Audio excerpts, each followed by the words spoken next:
So after Christian McCaffrey, the number 2 player in fantasy should be Saquon Barkley. the next Dalvin Cook or round 2 running back who's top 5 in 2021 will be Jonathan Taylor. Ooh, love it. Favorite fantasy team name that you've either had or you've seen someone else have? Oh, man. No good ones in my leagues, but the one that's pretty clever is Country Road Take Mahomes. I like it. Love it. The next Chris Godwin or round 4 to 5 wide receiver who explodes into the elite will be Terry McLaurin. All set up for him this year. Awesome. You're not the first one to say that, too. He's been a very popular answer for that. 2020's Mark Andrews or the breakout tight end will be some interesting candidates here. I'll go TJ Hawkinson. I think his injuries kind of obscured his first season, both the injuries to him and the injuries to Matt Stafford. So I think there's breakout potential this year. Most hated NFL player for fantasy-specific reasons is... Now, just to be clear, I don't hate on any of these guys, but the guy who has killed me the most over the last decade or so, without question, Cam Newton. If I'm going against Cam Newton, he goes off on me without fail every time. Love that one. If there was somehow another Lamar Jackson or Patrick Mahomes, it would be Kyler Murray. Mm-hmm. Which early rounder, 1 or 2, is going to bust the hardest?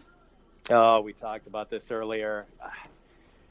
I don't think anyone's an obvious bust candidate, but I'm a little worried about Kenyon Drake. Who gained the most fantasy value in the 2020 offseason? Probably David Johnson. David Johnson. Conversely, who lost the most? How about a tie between Mark Ingram and Darrell Henderson? 2 guys who were poised to be RB1s and are now looking like RB2s. Or at best, committee members. I won't leave rounds 5 to 6 without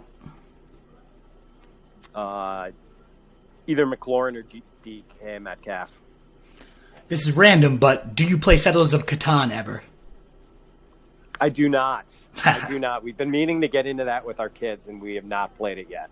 Highly recommended. I think it would be. I got it from my nephews, and we play all the time. He loves it. Highly recommended. If you've been considering it, I'm addicted to it, which is why I asked this question. The next sophomore wide receiver after, or if you have him even before A.J. Brown, should be. So got to stay true to the earlier answers. DK Metcalf and Terry McLaurin. Target hogs or workhorse backs? Got to go workhorse backs. They're an endangered species at this point. Alvin Kamara, James Conner, Austin Eckler, all were top 5 running backs after round 7. In 2020, that'll be... Oh, man, round 7 or later. Darius Geis. What is your ideal league settings? Oh, so as much as I love Superflex, I'm going to go with the league I am the commissioner of. 16 teams, single quarterback, deep draft, 22 rounds, and we have, for touchdowns, we are a standard league. There's no PPR scoring, no half PPR. It's just standard, but we only have 2 points for a passing touchdown and 4 for a rushing or receiving touchdown. That is my favorite format. I think that is the perfect league. Very interesting. I haven't heard that one before. I love it. After Michael Thomas and Devontae Adams, owners should draft blank at wide receiver. Oh, after Devontae, too. Who is my number 3? I think is it still Julio? I think it's still Julio. Blank was the most important coaching move for fantasy, and that's specifically for which player's value? We talked about it, Wolf. Matt Rule and Joe Brady elevating Teddy Bridgewater into viable starting quarterback territory for fantasy purposes. Love it. Do running backs matter? Yes, they do.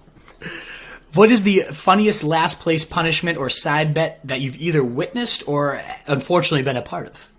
Yeah, so we don't really do the last place punishments, but there are 2 guys in the league I run, that 16-team league I was just talking about, where their game every year, they bet a bottle or a glass of expensive bourbon at the following year's draft. It's an in-person draft.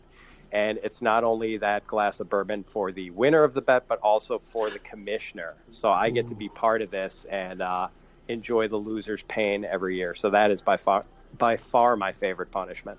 Definitely some vested stake in that. I love it.